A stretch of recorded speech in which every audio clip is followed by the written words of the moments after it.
This is the 12th episode of the famous people and celebrities who passed away in 1969 in the United States. Before we proceed, please subscribe to our channel to support us. Lloyd Corrigan, he was born in October 1900 and he died in November 1969. His age was 69 at the time of his death, and the reason for his death was heart attack.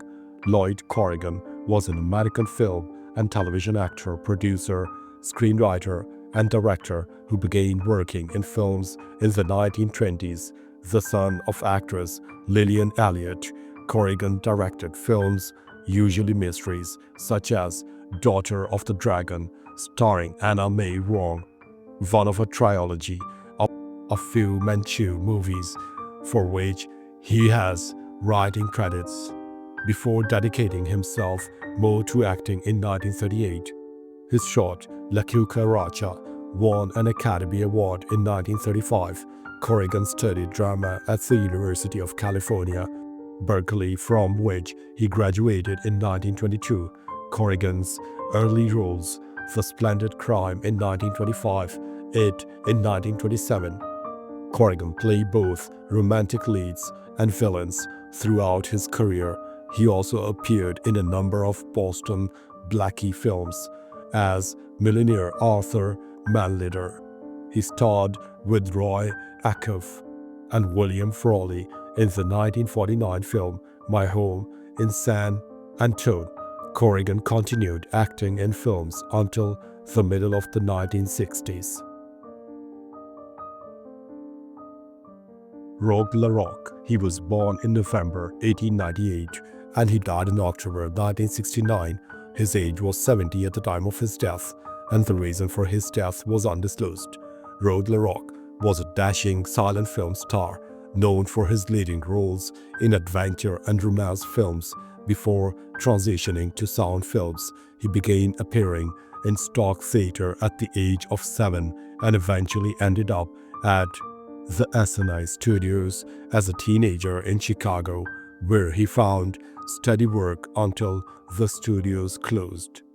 He then moved to the New York City and worked on the stage until he was noticed by Samuel Goldwyn, who took him to Hollywood. Over the next 2 decades, he appeared in films and made the transition to sound films. LaRocque and Vilma Banki married in 1927. She was a Hungarian actress.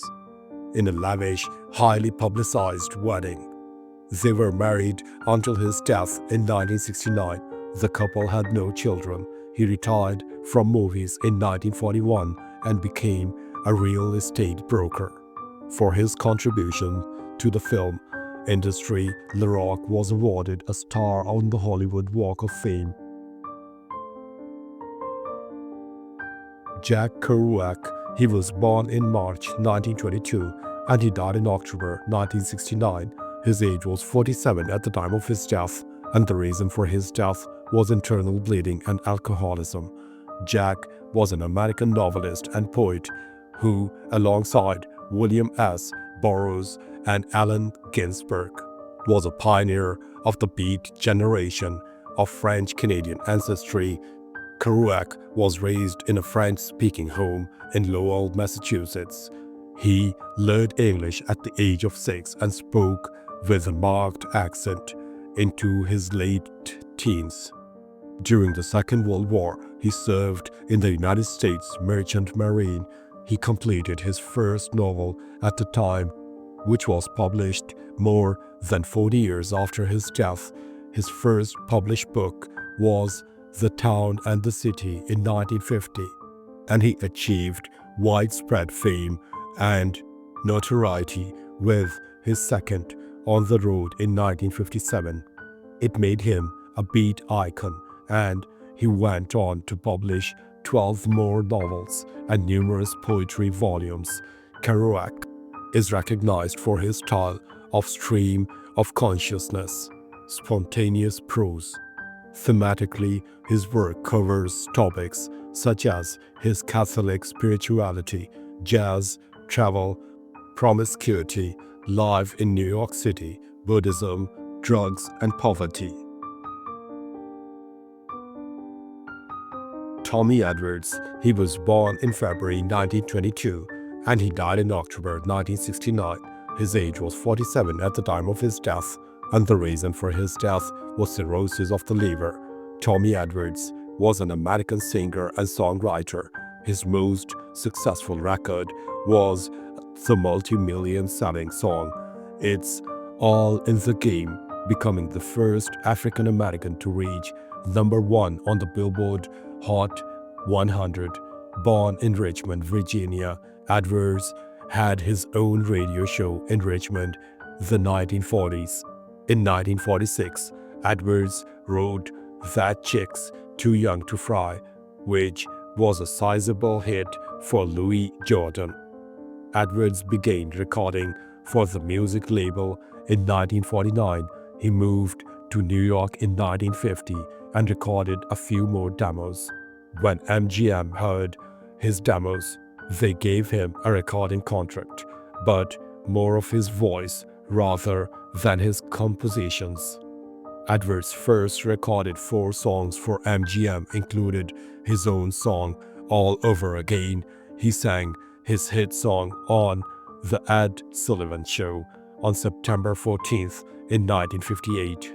The song was composed by then future U.S. Vice President Charles G. Davis in 1911 as "Melody in a Major," with lyrics written in 1951 by Carl Sigman. Edwards originally recorded and charted the song in 1951. Pops Foster, he was born in May 1892 and he died in October 1969. His age was 77 at the time of his death, and the reason for his death was undisclosed. Pops Foster was an American jazz musician best known for his vigorous slap bass playing of the string bass. He also played the tuba and trumpet professionally.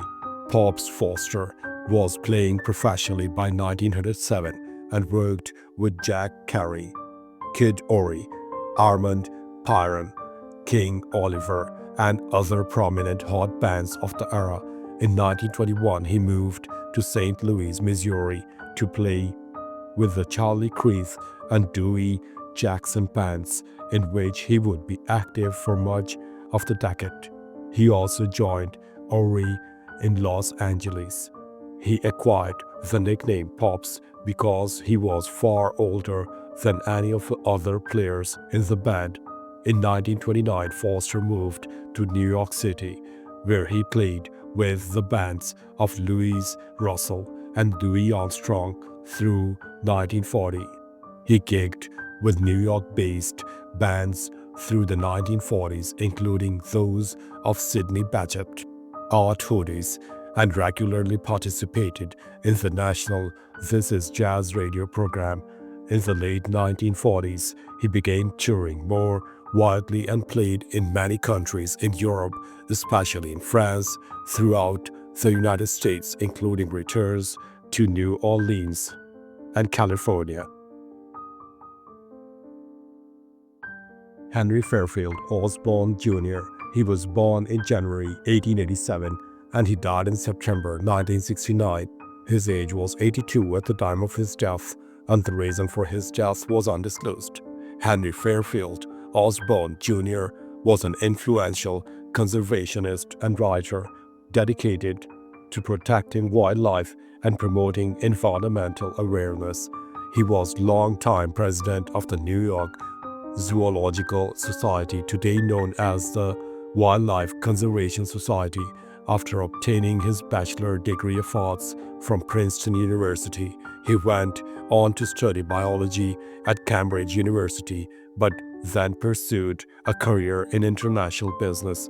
Towards the end of the First World War, he served briefly as a captain in the United States Army, after which he returned to private enterprise. In 1935, he retired from business and devoted himself to environmental causes, especially to the New York Zoological Society. Following his election to the Society's board in 1923, he served as its secretary from 1935 to 1940. In 1940, he became president of the New York Zoological Society, a role he held for 28 years. Osborne wrote Our Plundered Planet, and when published in 1948, it became very influential in the early environmental movement and helped spur a Malthusian revival in the 1950s and 1960s. Thanks for watching the video. Please don't forget to subscribe to our channel. Have a nice day.